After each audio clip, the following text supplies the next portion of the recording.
Video చూసే ముందు like కొట్టి జైశ్రీరామ్ కామెంట్ చేయండి. మీ ఇల్లంతా అష్టైశ్వర్యాలతో నిండిపోవాలంటే మీ ఇంటిపై లక్ష్మీదేవి అనుగ్రహం ఉండాల్సిందే. అయితే మనం తెలియక చేసే కొన్ని తప్పుల వల్ల మన ఇంటి గుమ్మం ముందుకు వచ్చిన లక్ష్మీదేవి మన ఇంట్లోకి రాకుండానే వెళ్ళిపోతుందట. లక్ష్మీదేవికి కోపం తెప్పించే కొన్ని తప్పులను మాత్రం పొరపాటున కూడా మనం చేయకూడదు. తెలియక చేసే కొన్ని తప్పుల వల్ల మన ఇల్లంతా పేదరికంతో నిండిపోతుంది. జీవితాంతం డబ్బు కష్టాలు ఏర్పడతాయి. మీ ఇంట్లో లక్ష్మీదేవి తిష్ట వేసుకుని కూర్చోవాలంటే కొన్ని నియమాలను తప్పక పాటించాలి.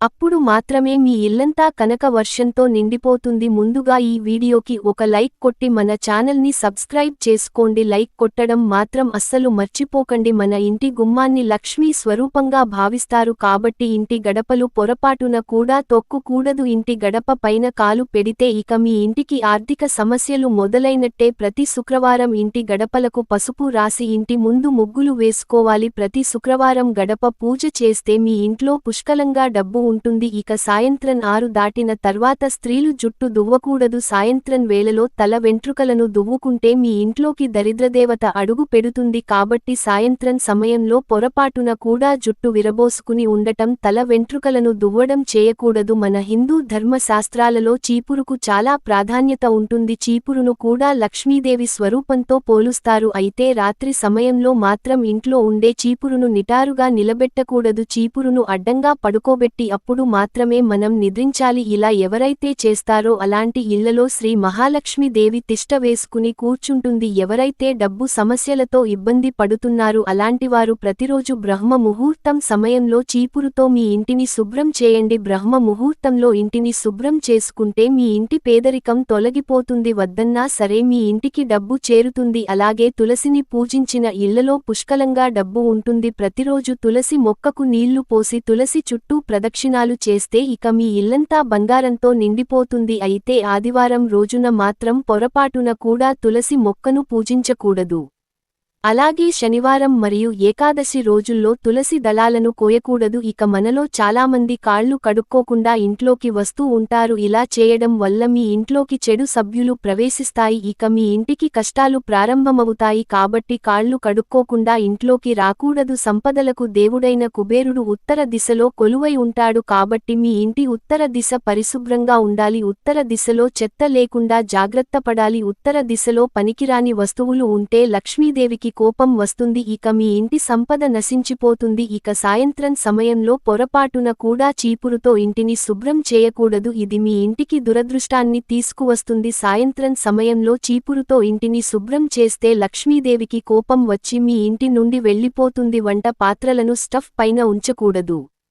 స్టవ్ పైన వంట పాత్రలు ఉంటే మీ ఇంటి పేదరికం దారితీస్తుంది. అలాగే మన జాతకంలో సూర్యుడు బలంగా ఉంటే తిన్న తరగని ఐశ్వర్యం వరిస్తుంది. కాబట్టి ప్రతి ఆదివారం రోజున సూర్యభగవానుడికి నీటిని సమర్పించండి. ఇక మీ ఇంటి సంపద రెట్టింపు అవుతుంది. ప్రతి ఒక్కరి పూజ గదిలో తప్పనిసరిగా లక్ష్మీదేవి పాదం ముద్రలు ఉండాల్సిందే. మీ పూజ గదిలో లక్ష్మీదేవి పాదముద్రలను గీయండి లేదా పాదముద్రికల పటాలు పెట్టి పూజలు చేయండి. తద్వారా మీ ఇంటి ఆదాయం విపరీతంగా పెరిగిపోతుంది. నిలబడి ఉన్న లక్ష్మీదేవి చిత్రపటాన్ని ఎట్టి పరిస్థితుల్లోనూ పూజ గదిలో ఉంచకూడదు. వివాహమైన ఆడవాళ్లు తెల్లవారుజామునే నిద్రలేవాలి. ఎవరైనా సూర్యోదయం తర్వాత నిద్రపోతే మీ ఇంట్లోకి దుష్టశక్తులు ప్రవేశిస్తాయి. కాబట్టి ఆడవారు ఉదయాన్నే నిద్ర లేచి ఇల్లంతా శుభ్రం చేసుకుంటే మీ ఇంటిపై లక్ష్మీదేవి ఆశీస్సులు లభిస్తాయి. అప్పుల బాధలు వెంటనే తీరిపోవాలంటే కొబ్బరి నూనెతో దీపారాధన చేయండి. అప్పుల బాధలన్నీ తీరిపోతాయి. ఇక మనలో చాలామంది మంచం పైన కూర్చుని భోజనం చేస్తుంటారు. మంచం పైన కూర్చుని భోజనం చేస్తే మీ ఇంటి సంపద మొత్తం కరిగిపోతుంది. ఆర్థిక సమస్యలు పెరుగుతాయి. కాబట్టి ఇప్పటి నుండి అయినా సరే మంచంపై కూర్చొని భోజనం చేయడానికి మానుకోవాలి. అలాగే ఇంట్లో భోజనం చేసే సమయంలో ఉత్తర ముఖంగా కూర్చుని ఆహారాన్ని తింటే మీ ఇంటి ఆదాయం పెరుగుతుంది. మీ ఇంటి ముందుకు ఎవరైనా బిచ్చగాళ్లు వస్తే వారిని ఖాళీ చేతులతో పంపకండి. ఇలా చేస్తే మాత్రం మీ ఇంటి నుండి లక్ష్మీదేవి వెళ్ళిపోతుంది. కాబట్టి ఇంటి ముందుకు వచ్చిన పేదవారికి ఏదైనా సహాయం చేసి పంపించండి. దీనివల్ల లక్ష్మీదేవి ఎంతో సంతోషించి మీ ఇంటిపై తన ఆశీర్వాదాన్ని కురిపిస్తుంది. ఇంటి ఇల్లాలు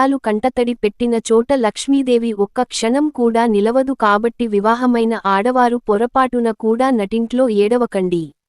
ఇక మనలో చాలామందికి ఇంటి స్థలం ఉన్న ఇల్లు కట్టుకోవడానికి చేతిలో డబ్బులు ఉండవు. అలాంటివారు ఏదైనా ఒక శుక్రవారం రోజున ఒక మట్టి కుండను తెచ్చుకుని మీ ఇంటి ఈశాన్య దిశలో పెట్టుకోండి. తద్వారా విపరీతమైన ధనప్రాప్తి కలుగుతుంది. మీ సొంతింటి కల త్వరగా నెరవేరుతుంది. మనలో చాలామంది కాలికి నల్ల దారాన్ని కట్టుకుంటూ ఉంటారు. కాలికి నల్ల దారం కట్టుకోవడం వల్ల అనవసరపు ఖర్చులు తగ్గుతాయి, మీ ఆర్థిక సమస్యలు తగ్గుతాయి, అలాగే నరదిష్టి తగలకుండా ఉంటుంది. ప్రతిరోజు ఇంట్లో దీపారాధన చేయలేని వారు ప్రతి సోమవారం ఇంట్లో పూజ చేస్తే ముక్కోటి దేవతలకు పూజ చేసినందుకు ఫలితం లభిస్తుంది. శివుడికి సోమవారం అంటే చాలా ఇష్టం. ముక్కోటి దేవతలందరూ పరమశివుడిని పూజిస్తారు కాబట్టి సోమవారం శివుడికి పూజ చేస్తే ముక్కోటి దేవతల అనుగ్రహం లభిస్తుంది. మీ పూజ గదిలో ఉండే లక్ష్మీదేవి చిత్రపటాలు లేదా లక్ష్మీదేవి విగ్రహాలు ఒకటి కంటే ఎక్కువగా ఉండకూడదు. దీనివల్ల మీ ఇంటికి చెడు జరుగుతుంది. ఇక పూజ గదిలో ఉండే లక్ష్మీదేవి చిత్రపటాన్ని ఈశాన్య దిశలోనే పెట్టుకోవాలి.